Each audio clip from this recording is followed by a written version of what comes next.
To reorder navigation buttons on Samsung Galaxy S25 Ultra, swipe down from the top right corner of the screen to open up the quick settings panel. And then tap setting icon. Scroll down the screen to find display. Tap display.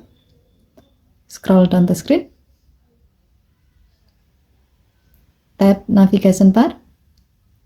While the navigation bar is set to buttons, tap more option.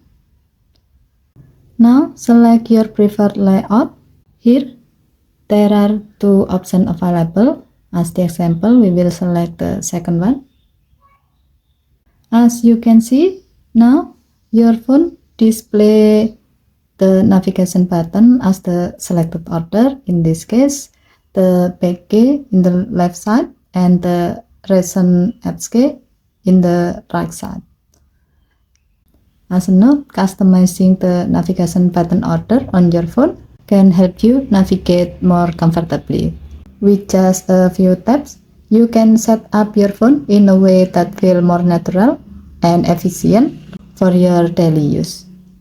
Okay, thank you for watching. Please help to like and subscribe. Have a nice day.